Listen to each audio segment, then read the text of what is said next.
नमस्कार। आप सबका हमारे चैनल में स्वागत है। आज की कहानी का शीर्षक है विद्रोह।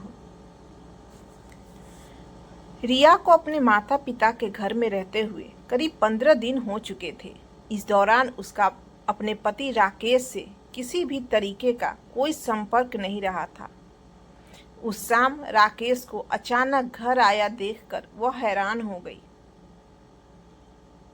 बेटी, आपसी मनमुटावों को ज्यादा लंबा खींचना खतरनाक साबित हो सकता है। राकेश के साथ समझदारी से बातें करना। अपनी माँ की इस सलाह पर कोई प्रतिक्रिया जाहिर किए बिना रिया ड्राइंग रूम में राकेश के सामने पहुंच गई। तुम्हें मेरे साथ घर चलना पड़ेगा, रिया, राकेश ने बिना कोई भूमिका बांधे सख्त लहजे में कहा। तुम्हारा घर मैं छोड़ आई हूँ। रिया ने भी रूखे अंदाज में अपना फैसला सुना दिया। क्या हमेशा के लिए? राकेश ने उत्तेजित होकर सवाल किया। ऐसा ही समझ लो, रिया ने विद्रोही स्वर में जवाब दिया। बेकार की बात मत करो। मेरी सहन शक्ति का तार टूट गया तो पछताओगी। राकेश भड़क उठा। मुझे डराने धमकाने का अब कोई फायदा नहीं है, रिया ने निडर होकर कहा। अगर तुम्हें और कोई बात नहीं करनी है तो मैं अपने कमरे में जा रही हूँ। राकेश ने अपनी पत्नी को अचरज भरी निगाहों से देखा। उनकी शादी को करीब 12 साल हो चुके थे। इस दौरान उसने कभी सपने में भी कल्पना नहीं की थी कि रिया ऐसे विद्रोही अंदाज में उससे पेश आएगी।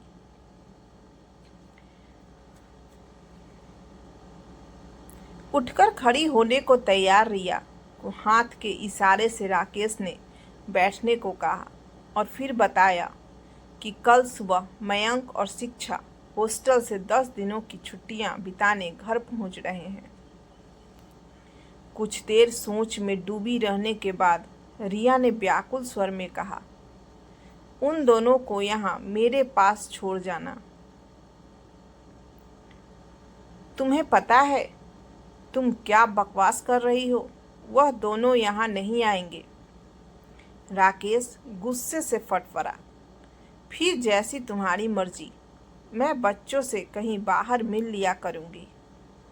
रिया ने थके से अंदाज में राकेश का फैसला स्वीकार कर लिया। यह कैसी मूर्खता भरी बात मुंह से निकाल रही हो? तुम्हारे बच्चे 4 महीने बाद घर लौट रहे हैं और तुम उनके साथ घर रहने नहीं आओगी। तुम्हारा यह फैसला सुनकर मुझे अपने कानों पर विश्वास नहीं हो रहा है। अपने बच्चों के साथ कौन माँ नहीं रहना चाहेगी? रिया का अचानक गला भर आया। मैं अपने फैसले से मजबूर हूँ। मुझे उस घर में लौटना ही नहीं है। हम अपने झगड़े बाद में निपटा लेंगे रिया। फिलहाल तो बच्चों के मन की सुख शांति के लिए घर चलो। तुम्हें घर में न पाने का सदमा वे दोनों कैसे बर्दाश्त करेंगे? अब वे दोनों बहुत छोटे बच्चे नहीं रहे हैं। मयंक 10 साल का और शिखा 8 साल की हो रही है। उन दोनों को बेकार ही मानसिक कष्ट पहुंचाने का फायदा क्या होगा? राकेश ने चिढ़े से अंदाज में उसे समझाने का प्रयास किया। एक दिन तो बच्चों को यह पता लगेगा ही कि हम दोनों अलग हो रहे हैं। यह कड़वी सच्चाई उन्हें इस बार ही पता लग जाने दो। उदास रिया अपनी जिद पर अड़ी रही। ऐसा हुआ ही क्या है हमारे बीच जो तुम यूं अलग होने की बकवास कर रही हो? राकेश फिर गुस्से से भर गया। मुझे इस बार में तुमसे अब कोई बहस नहीं करनी है। इस वक्त सहयोग करो मेरे साथ। रिया ने कोई जवाब नहीं दिया। वह सिर झुकाए सोच में डूबी रही। राकेश ने अंदर जाकर अपने सास ससुर को सारा मामला समझाया। मयंक और शिखा की खुशियों की खातिर वह अपनी नाराजगी और शिकायतें भुलाकर राकेश की तरफ हो गए।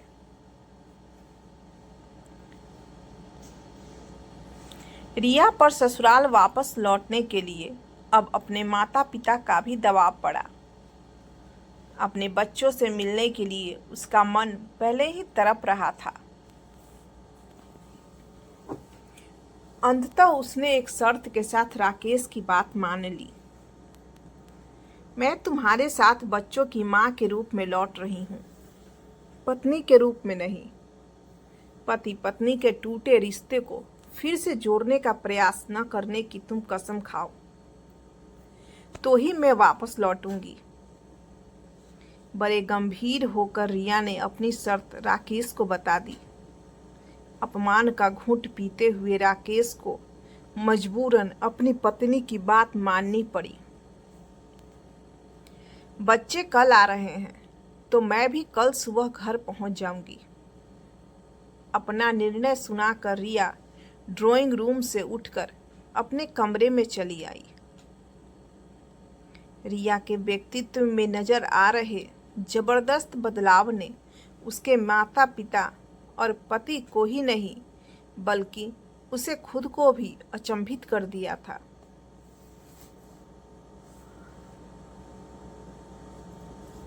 उस रात रिया की आंखों से नींद दूर भाग गई थी। पलंग पर करवटें बदलते हुए वह अपनी विवाहित जिंदगी की यादों में खो गई। उसे वे घटनाएं और परिस्थितियां रह रह कर याद आ रही थी जो अंततः राकेश और उसके दिलों के बीच गहरी खाई पैदा करने का कारण बनी थी। उस शाम ऑफिस से देर लौटे राकेश की कमीज के पिछले हिस्से में लिपस्टिक से बना होठों का निशान रिया ने देखा। अपने पति को उसने कभी बेवफा और चरित्रहीन नहीं समझा था। सच्चाई जानने को वह उसके पीछे पड़ गई तो राकेश अचानक गुस्से से फट पड़ा था। हाँ, मेरी जिंदगी में एक दूसरी लड़की है। रिया के दिल को गहरा जख्म देते हुए उसने चिल्लाकर कबूल किया। मैं तुम्हें छोड़ सकता हूँ, उसे नहीं। मेरे सारे गुण, मेरी सेवा और समर्पण को नकार कर क्या तुम एक चरित्रहीन लड़की के लिए मुझे छोड़ने की धमकी दे रहे हो? राकेश के आखिरी वाक्य ने रिया को जबरदस्त मानसिक आघात पहुंचाया था। उस लड़की के लिए न कोई अपशब्द कभी मेरे सामने निकालना और न उसे छोड़ने की बात करना। तुम अपनी गृहस्थी और बच्चों में खुश रहो और मुझे भी खुशी से जीने दो। कहते हुए बड़ी बेरुखी दिखाता राकेश बाथरूम में घुस गया था। वह रात रिया ने ड्राइंग रूम में पड़े दीवान पर आंसू बहाते हुए काटी थी। उसके दिलो दिमाग में विद्रोह के बीज को इन्हीं आंसुओं ने अंकुरित होने की ताकत दी थी।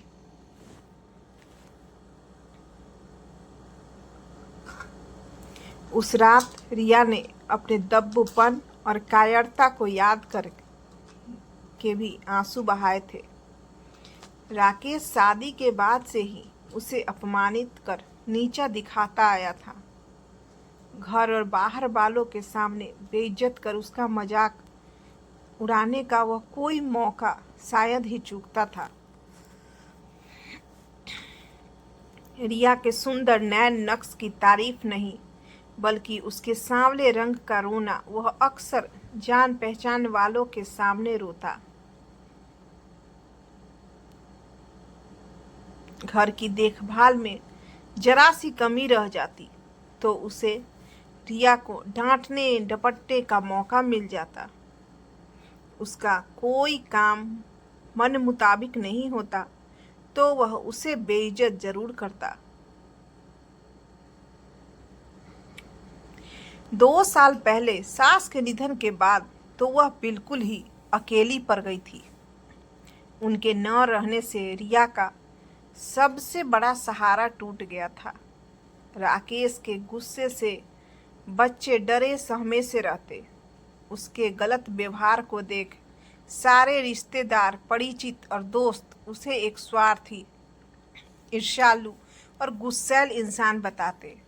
रिया मन ही मन कभी कभी बहुत दुखी और परेशान हो जाती, पर कभी किसी बाहरी व्यक्ति के मुंह से राकेश की बुराई सुनना उसे स्वीकार नहीं था।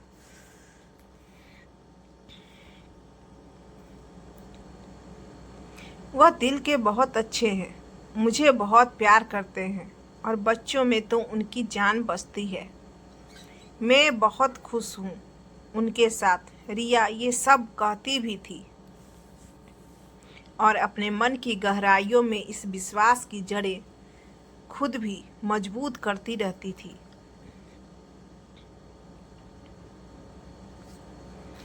घर में डरे सामे से रह रहे मयंक और शिखा के व्यक्तित्व के समुचित विकास को ध्यान में रखते हुए वह उन्हें पिछले साल हॉस्टल में डालने को तैयार हो गई थी। उनकी पढ़ाई और घर का ज़्यादातर खर्चा वह अपनी तनख्वाह से चलाती थी। राकेश करीब 1 साल से घर खर्च के लिए ज़्यादा रुपए नहीं देता था। वह रिया को उस रात ही समझ में आया कि वह जरूर अपनी प्रेमिका पर जरूरत से ज़्यादा खर्चा करने के कारण घर की जिम्मेदारियों से हाथ खींचने लगा है। अगले दिन वह ऑफिस नहीं गई थी। घर छोड़कर मायके जाने की सूचना उसने राकेश को उसके ऑफिस जाने से पहले दे दी थी। तुम जब चाहे लौट सकती हो, मैं तुम्हें कभी लेने नहीं आऊँगा, यह ध्यान रखना। उसे समझाने मनाने के बजाय उसने उल्टे धमकी दे डाली। मैं इस घर में कभी नहीं लौटूंगी।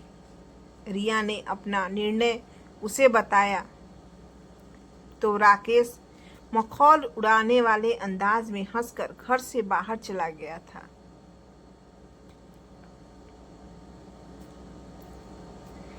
राकेश चाहेगा तो वह उसे तलाक दे देगी, पर उसके पास अब कभी नहीं लौटेगी। रिया की इस विद्रोही जिद को उसके माता पिता लाख कोशिश करके भी तोड़ नहीं पाए थे, लेकिन एक माँ अपने बच्चों के मन की सुख शांति और खुशियों की खातिर अपने बेवफा पति के घर लौटने को तैयार हो गई थी।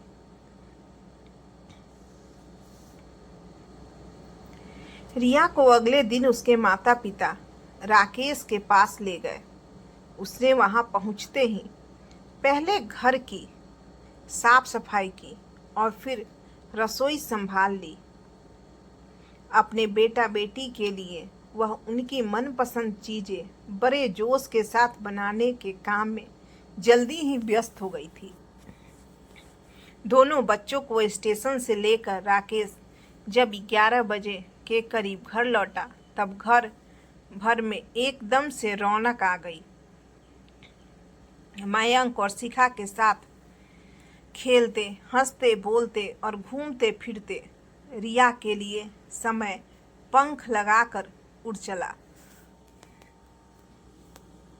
दोनों बच्चे अपने स्कूल और दोस्तों की बातें करते नहीं थकते। उनके हंसते मुस्कुराते चेहरों को देखकर रिया फूली नहीं समाती। जब कभी रिया अकेली होती तो मन उदास मन से यह जरूर सोचती कि अपने कलेजे के टुकड़ों को कैसे बताऊंगी कि मैं उनके पापा को छोड़कर अलग रहने का फैसला कर लिया है। उन हालात को यह मासूम कैसे समझेंगे जिनके कारण मुझे इतना कठोर फैसला करना पड़ा है। वह रात को बच्चों के साथ उनके कमरे में सोती। दिन भर की थकान इतनी होती कि लेटते ही गहरी नींद आ जाती। मन को परेशान या दुखी करने वाली बातें सोचने का समय ही नहीं मिलता। राकेश इन तीनों की उपस्थिति में अधिकतर चुप रहकर इन सब की बातें सुनता। उसमें आए बदलाव को सबसे पहले मयंक ने पकड़ा। मम्मी, पापा बहुत बदले बदले लग रहे हैं इस बार। वह कैसे? रिया के आंखों में उत्सुकता के भाव जागे। बस वह पहले की तरह हमें हर बात पर डांटते धमकाते नहीं हैं। और मम्मी, आपसे भी लड़ना बंद कर दिया है पापा ने। शिखा ने भी अपनी राय बताई। मुझे तो इस बार पापा बहुत अच्छे लग रहे हैं। मुझे भी बहुत प्यारे लग रहे हैं। शिखा ने भी भाई के सुर में सुर मिलाया। अपने बच्चों की बातें सुनकर रिया मुस्कुराई भी और उसकी आंखों में आंसू भी छलक आए। जल्दी ही मन को संयत कर वह बच्चों के साथ विषय बदल कर इधर उधर की बातें करने लगी। उस दिन शाम को राकेश बैडमिंटन खेलने के 4 रैकेट और कॉक खरीद लाया। दोनों बच्चे खुशी से उछल पड़े। उनकी जिद के आगे झुकते हुए रिया को भी उन तीनों के साथ बैडमिंटन खेलना पड़ा। यह शायद पहला अवसर था जब राकेश के साथ उसने किसी गतिविधि में सहज और सामान्य होकर हिस्सा लिया हो। बच्चों को उनके वापस हॉस्टल लौटने में जब 4 दिन रह गए थे, तब रिया ने राकेश से कहा, मेरी सप्ताह भर की छुट्टियां अब खत्म हो जाएंगी। बाकी 4 दिन बच्चे नाना नानी के पास रहेंगे तो बेहतर होगा। बच्चे वहां जाएंगे तो मैं उनसे कम मिल पाऊंगा। राकेश का स्वर एकदम से उदास हो गया। बच्चों को कभी मुझसे और कभी तुमसे दूर रहने की आदत पर ही जानी चाहिए, रिया ने भावहीन लहजे में जवाब दिया।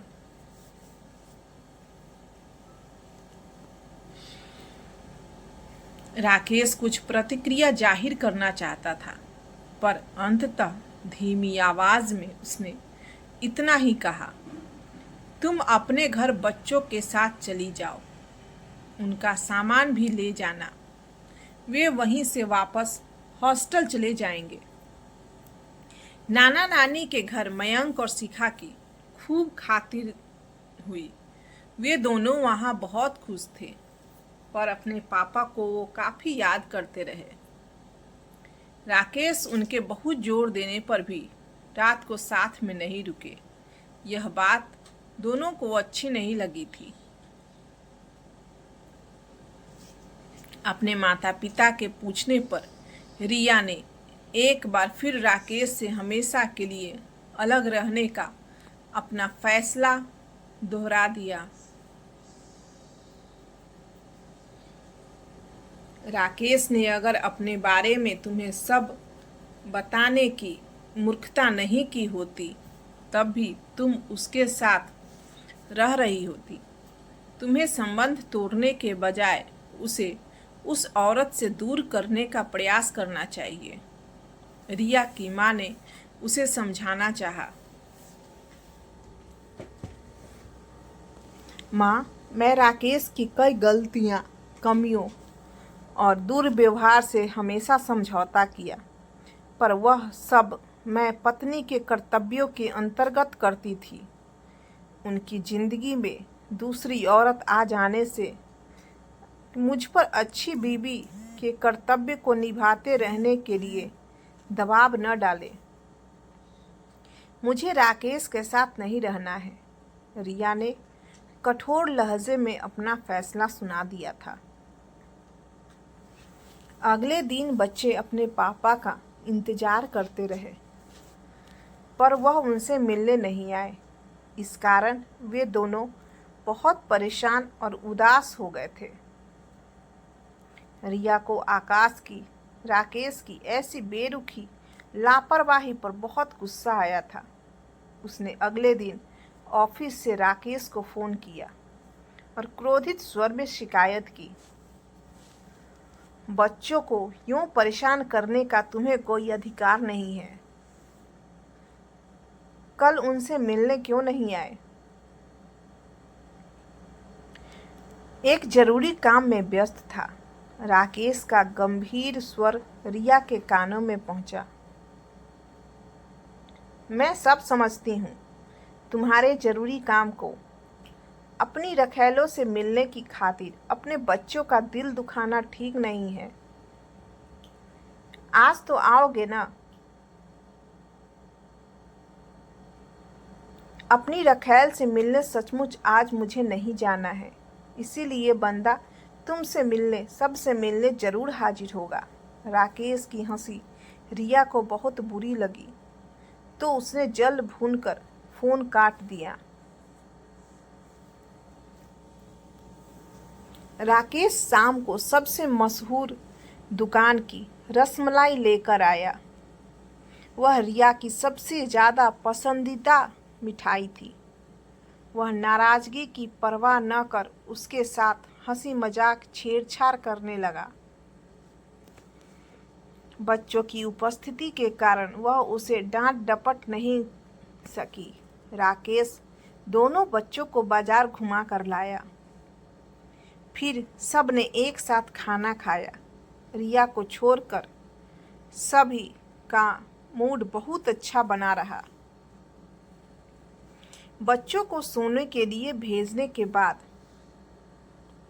राकेश से उलझने को तैयार थी, पर उसने पहले से हाथ जोड़कर उससे मुस्कुराते हुए कहा, अपने अंदर के ज्वालामुखी को कुछ देर और शांत रखकर जरा मेरी बात सुन लो dear. Don't call me dear. Riya चिढ़ उठी। यहाँ बैठो प्लीज। राकेश ने बड़े अधिकार से रिया को अपनी बगल में बिठा लिया, तो वह ऐसी हैरान हुई कि गुस्सा करना ही भूल गई। मैंने कल पुरानी नौकरी छोड़कर आज से नई नौकरी शुरू कर दी है। कल शाम मैंने अपनी रखैल से पूरी तरह से संबंध तोड़ लिया है और अपने अतीत के गलत व्यवहार के लिए मैं तुमसे माफी मांगता हूँ। राकेश का स्वर भावुक था। उसने एक बार फिर रिया के सामने हाथ जोड़ दिए। मुझे तुम्हारे ऊपर अब कभी विश्वास नहीं होगा, इसलिए इस विषय पर बातें करके तुम खुद परेशान हो, न मुझे तंग करो। न चाहते हुए भी रिया का गला भर आया। अपने दिल की बात मुझसे कह लेने दो रिया। सब तुम्हारी प्रशंसा करते हैं, पर मैंने सदा तुम में कमियां ढूंढकर तुम्हें गिराने, नीचा दिखाने की कोशिश की, क्योंकि शुरू से ही मैं हीन भावना का शिकार बन गया था। तुम हर काम में कुशल थी और मुझसे ज़्यादा कमाती भी थी। मैं सचमुच एक घमंडी, बददिमाग और स्वार्थी इंसान था, जो तुम्हें डराकर अपने को बेहतर दिखाने की कोशिश करता रहा। फिर तुमने मेरी चरित्रहीनता के कारण मुझसे दूर होने का फैसला किया। पहले मैंने तुम्हारी धमकी को गंभीरता से नहीं लिया, क्योंकि तुम कभी मेरे खिलाफ विद्रोह करोगी, ऐसा मैंने सपने में भी नहीं सोचा था। पिछले दिनों मैंने तुम्हारी आंखों में अपने लिए जो नाराजगी और नफरत देखी, उसने मुझे जबरदस्त सदमा पहुंचाया। रिया मेरी घर गृहस्थी उजड़ने की कगार पर पहुंच चुकी है। इस सच्चाई को सामने देखकर मेरे पांव तले की जमीन खिसक गई।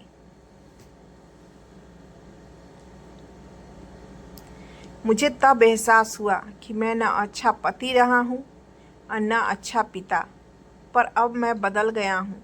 गलत राह पर मैं अब कभी नहीं चलूँगा, यह वादा दिल से कर रहा हूँ। मुझे अकेला मत छोड़ो। एक अच्छा पति, पिता और इंसान बनने में मेरी मदद करो। तुम माँ होने के साथ साथ मुझसे कहीं ज़्यादा समझदार और सुघड़ स्त्री हो। औरत घर की रीढ़ होती है। मेरे पास लौटकर हमारी घर गृहस्थी को उजड़ने से बचा लो प्लीज। यूं प्रार्थना करते हुए राकेश का गला भर आया। मैं सोचकर जवाब दूंगी। राकेश के आंसू न देखने और अपने आंसू उसकी नज़रों से छिपाने की खातिर रिया ड्राइंग रूम से उठकर बच्चों के पास चली गई। अपने बच्चों के मायूस सोते चेहरे को देखकर वह रो पड़ी। उसके आंसू खूब बहे और आंसुओं के साथ ही उसके दिल में राकेश के प्रति नाराजगी, शिकायत और गुस्से के सारे भाव बह गए। कुछ देर बाद राकेश उससे कमरे में विदा लेने आया। आप रात को यहीं रुक जाओ, कल बच्चों को जाना है। रिया ने धीमे कोमल स्वर में उसे निमंत्रण दिया। राकेश ने रिया की आंखों में झांका। उनमें अपने लिए प्रेम के भाव पढ़कर उसका चेहरा खिल उठा। उसने बाहें फैलाई तो लजाती रिया उसकी छाती से लग गई। यह कहानी आपको कैसी लगी हमें कमेंट कर ज़रूर बताएं। इस तरह की कहानी आप यहाँ पढ़ और सुन सकते हैं। तो बने रहिए हमारे साथ। नमस्कार।